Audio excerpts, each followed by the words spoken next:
Chaque caméra a ses propres points forts et ses points faibles en termes de couleurs, en termes d'interprétation de couleurs. Tu peux préférer peut-être les couleurs de cette caméra-là ou de l'autre caméra. Donc pour moi, ce n'est autre qu'une interprétation de couleurs et ce n'est autre qu'une préférence personnelle.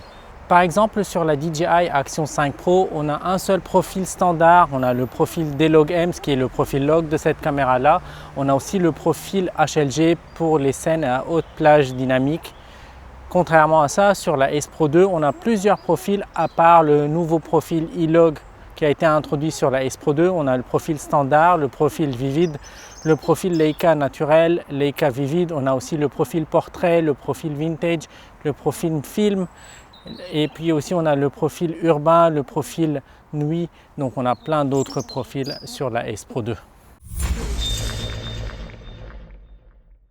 Salut, je suis Photorabs, photographe de portrait basé en France et dans cette vidéo je vais te parler des profils couleurs de cette caméra, la Insta360 S Pro 2. Et si tu aimes ce contenu en français, n'hésite pas à me soutenir, à mettre un petit pouce en bas de cette vidéo, à t'abonner à ma chaîne. Et si tu es intéressé par cette caméra ou n'importe quel autre produit que j'ai présenté sur ma chaîne, je les ai en lien affilié en bas de cette vidéo en descriptif. N'hésite pas à les voir. Le but de cette vidéo, c'est de te montrer les différents profils de couleurs de cette caméra. Comme ça, tu sais à quoi t'attendre en l'utilisant. Je tiens à mentionner que lorsque cette caméra me filme, j'ai la priorité visage pour l'exposition. La balance des blancs durant toute cette vidéo, elle est automatique. L'exposition aussi, j'ai mis la compensation d'exposition à moins 0,3 parce que je pense que toutes ces caméras d'action surexposent légèrement.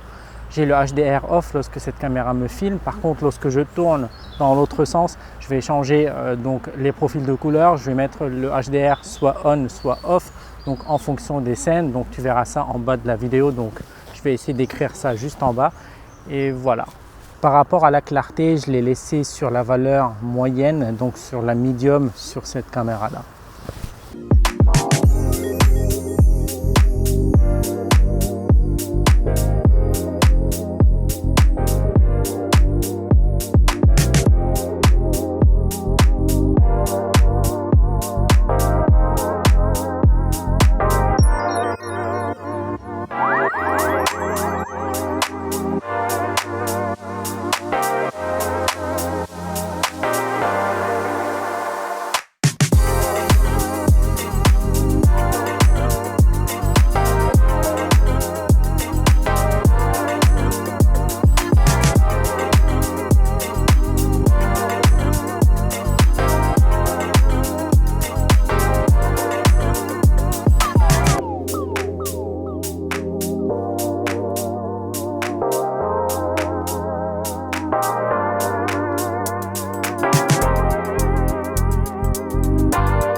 Alors quel profil de couleur tu préfères? Quel profil de couleur tu penses utiliser le plus souvent sur ta caméra dans ta création de contenu?